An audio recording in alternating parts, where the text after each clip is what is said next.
कुछ अलग करने वालों को मेरा तहे दिल से सम्मान। आज का टॉपिक ओवर थिंकिंग के ऊपर बेस है, खासकर उन लोगों के लिए जो फालतू के चीज़ों के बारे में ज़रूरत से ज़्यादा सोचते रहते हैं, ओवर थिंक करते रहते हैं और उनको ये भी नहीं पता है कि जिन चीज़ों के बारे में वो सोच रहे हैं उनका कोई वैल्यू नहीं है, उनका कोई इम्पोर्टेंस नहीं है। Even they are not able to control those things. फिर भी ऐसे लोग इन चीज़ों के बारे में सोचकर अपने मन में चिंता, भय, असफलता के विचार विकसित करते हैं। आप सबने सुकरात के बारे में पढ़ा होगा और जाना होगा। सुकरात प्राचीन ग्रीस में एक फेमस फिलोसोफर थे जो अपने प्रोफाउंड विजडम और थॉट प्रोवोकिंग क्वेश्चंस पूछने की क्षमता के लिए जाने जाते थे। आज के इस वीडियो में दोस्तों हम सुकरात के परसेप्शन, आउटलुक एंड पर्सपेक्टिव्स के बारे में जानेंगे कि उनका क्या मानना था ओवर थिंकिंग के बारे में, और एक कहानी के जरिए सारी चीज़ों को हम समझने की कोशिश करेंगे ताकि हम ये समझ सके कि ओवर थिंकिंग हमारे जीवन में क्या नेगेटिव इम्पैक्ट डाल सकती है। तो दोस्तों वीडियो को अंत तक देखिएगा। मुझे उम्मीद है कि आपको वीडियो बहुत ज़्यादा पसंद आएगा और आप वीडियो से बहुत कुछ नया सीखेंगे। वीडियो में आगे बढ़ने से पहले आप सबसे एक विनम्र विनती है कि यदि आप मेरे चैनल पर पहली बार आएँ तो प्लीज़ वीडियो को लाइक कर दीजिए, चैनल को सब्सक्राइब कर लीजिए और बेल आइकन को दबा लीजिए ताकि आपको ऐसे वैल्यूएबल और लाइफ चेंजिंग वीडियोस का अपडेट मिलता रहे। तो चलिए वीडियो में आगे बढ़ते हैं और कहानी के बारे में जानते हैं। सुकरात का मानना था कि अधिक सोचना, ओवर थिंकिंग हमारे सदाचारी जीवन जीने में बाधक बन सकती है। उनका मानना था कि अत्यधिक चिंता और अफवाहें हमारे मन में चिंता और भ्रम पैदा कर सकती है और लोगों को वर्तमान क्षण में जीने से रोक सकती है। सुकरात मानते थे कि ज़्यादा सोचने पर काबू पाने की कुंजी उन चीज़ों पर ध्यान केंद्रित करना है जिन्हें हम कंट्रोल कर सकते हैं, जैसे कि हमारे अपने विचार और कार्य। उदाहरण के लिए, यदि हमारे अपने विचार सकारात्मक हैं तो हम अपने मन में सकारात्मक विचार रख के अपने जीवन में सभी चीज़ों को सकारात्मक दृष्टिकोण से कर सकते हैं। हमारे अच्छे कर्म हमें एक सफल और अच्छा इंसान बना सकता है। सुकरात मानते थे कि वर्तमान क्षण पर फोकस करके और अपने लक्ष्यों के प्रति एक्शन लेके हम अपनी चिंताओं और भय पर काबू पा सकते हैं। सुकरात कहते हैं कि लोगों को अधिक सोचने पर काबू पाने के लिए माइंडफुलनेस एंड सेल्फ रिफ्लेक्शन का अभ्यास करना चाहिए।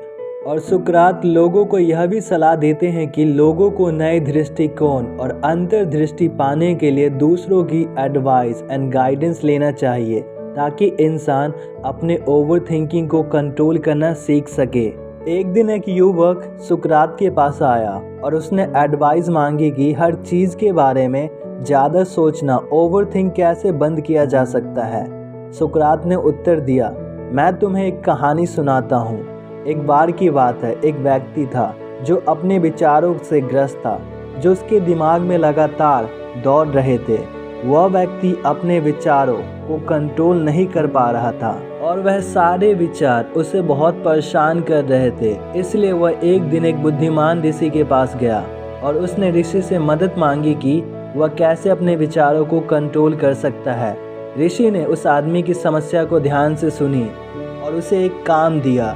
उसने आदमी को एक नमक से भरा एक छोटा सा थैला दिया और उसे ज़मीन पर नमक बिखेरने को कहा, लेकिन थैले में नमक का एक दाना रखना सुनिश्चित करने के लिए कहा।